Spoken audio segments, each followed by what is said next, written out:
હું ધોરણ 1 માં અભ્યાસ કરું છું. આજનો મારો વિષય છે બેટી બચાવો બેટી પઢાઓ. આપણો દેશ અને સમાજ ઘણી પ્રગતિ કરે છે, આગળ પણ પ્રગતિ કરશે, પરંતુ હજુ પણ સ્ત્રીઓને જેટલું સન્માન મળવું જોઈએ એટલું નથી મળતું. પોતાના ઘરમાં દીવો કરે તેને દીકરો કહેવાય, બીજાના ઘરમાં દીવો કરે તેને દીકરી કહેવાય. દીકરો દીકરી એક સમાન છે. દીકરીને ગર્ભમાં મારી ના નાખતા, એને બહારની દુનિયા જોવા દો. દુનિયાની રચના કરવા માટે ભગવાને દીકરી બનાવી છે.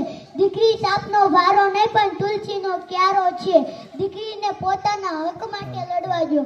દીકરો જ્યારે જન્મ લે છે ત્યારે ભગવાન એમ કહે છે જા તારા બાપની મદદ કર, પરંતુ જ્યારે દીકરી જન્મ લે છે ત્યારે ભગવાન એમ કહે છે જા તારા બાપને હું મદદ કરીશ. એક સુંદર અને દેખાવડી સ્ત્રી કરતા ભણેલી અને પોતાના પગ પર રહેલી સ્ત્રી વધુ સુંદર દેખાય છે. એટલે જ હું કહું છું દીકરીને બચાવો ને ભણાવો એ તમારા 7 ગુણ તાર છે. જય હિન્દ, જય ભારત.